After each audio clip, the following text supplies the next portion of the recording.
We're reviewing this week yung MSRP for pork, carrots, imported carrots, tapos onions, white and red onion. Tapos yung tinatawag na floor price for hogs, no? Pinag-aaralan na ng Department of Agriculture ang maximum suggested retail price o MSRP para sa ilang gulay at karne ng baboy na maaaring ipatupad ngayong linggo o sa susunod na buwan.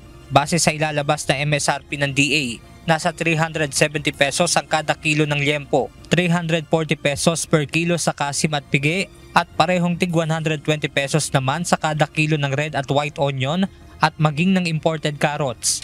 May inilalatag din na 210 pesos per kilo na floor price ng live hog, ngunit pinag-uusapan pa ito ng kagawaran kasama ang mga hog raiser.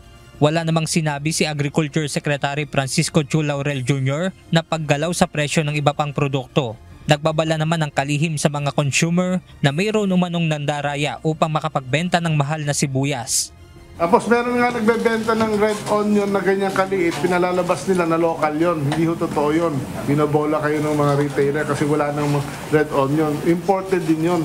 Kaya binibenta na mas mataas, dinideklara nila as imported. So para sa onion, ang magiging MSRP na local at imported should be 120 until end of January. At upang masiguro na naipatutupad ng mga pamilihan ng nasabing MSRP, nakatakda namang mag-ikot ang DA kasama ang DTI at PNP. DA will ask for show cause and maybe DTI also. Pero ang police powers ito sa DTI actually, nila sa amin. So we're coordinating with DTI maigi on this. But on the level, kung matrace namin saan naman galing yung imported na item na binibenta na mataas, malamang isuspend namin yung importation privilege ng kumpanya na yon, no? Kasi nga bakit niya? It usually originates from the wholesale price, di ba? Not in all cases, of course. Ayon sa kalihim, inaasahan na hanggang sa Enero ng susunod na taon iiral lang nasabing maximum suggested retail price. Samantala, sinabi pa ni Secretary Chu Laurel na may gagawin din silang pagbabago para sa minimum access volume o MAV import system. Dahil sa naturang sistema, nagkakaroon anya ng pagkontrol sa presyo ng imported na karne ng baboy.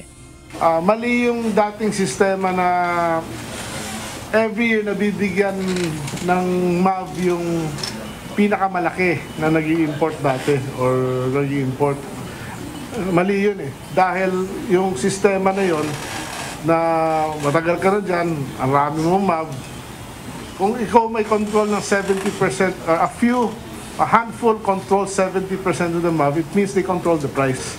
So dapat yan, kung akong tatanungin nyo, as far as the traders are concerned, yung ordinary importers, not processors, kailangan equal lahat yan, ang number of MAV nila, para mag-compete sila. Benedict Samson, UNTV News and Rescue. Diyos ang aming sandigan, serbisyo publiko ang aming pinahahalagahan.